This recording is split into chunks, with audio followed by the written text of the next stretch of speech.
Good afternoon to my all wonderful members.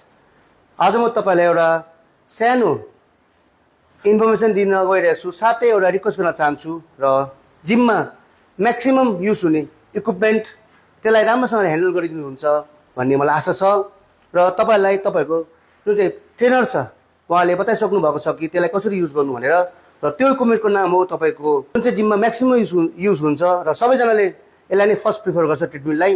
र आज म तपाईलाई कसरी युज गर्ने त त्यो बताउन गइरहेको छु।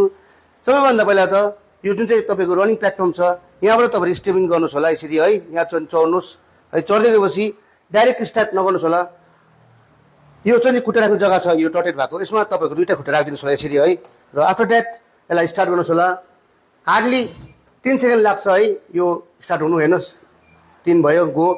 तपाईको बेल्ट रोल हुन थालिसक्यो र यति बेला तपाईले आफ्नो खुट्टा स्टेप इन गर्नुपर्ने हुन्छ र त्यहाँदेखि तपाईले स्पिड बढाउनुहोस्, तपाईलाई के गर्नुहोस् है। र सकेपछि तपाईले यो स्टप गर्नुहोस् होला है। स्टप भयो, हेर्नुहोस्।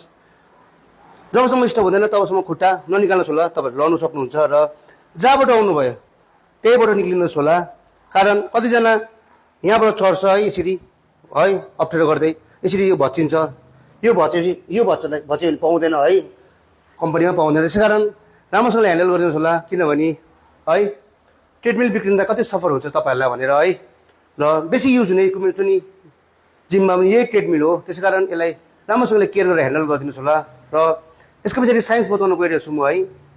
कारण सबैजनालाई याद छ गाडी पनि स्टार्ट हुँदाखेरि फर्स्ट स्टार्ट हुँदा पेट्रोल बेसी कन्ज्युम गर्छ, तर एक कुदेपछि कम्ती पेट्रोलमा त्यो कुद्छ। त्यसैकारण त्यसै गरी ट्रेडमिल पनि फर्स्ट सुरु हुँदाखेरि जुन चाहिँ बेल घुम्दाखेरि मोटरको तागत लाग्छ है, कम्ती तागत लाग्छ। तर तपाईँ जुन चाहिँ प्लेटफर्ममा तपाईँले खुट्टा राख्दाखेरि यसरी बस्नु भयो भने तपाईँलाई है, यहाँ बस्नु हुँदाखेरि मोटरले बेल्ट सँगसँगै तपाईँको वेट पनि तान्नुपर्ने हुन्छ। त्यसो हुँदाखेरि मोटरलाई बेसी प्रेसर पर्छ र मोटर लङ लास्टिङ गर्दैन।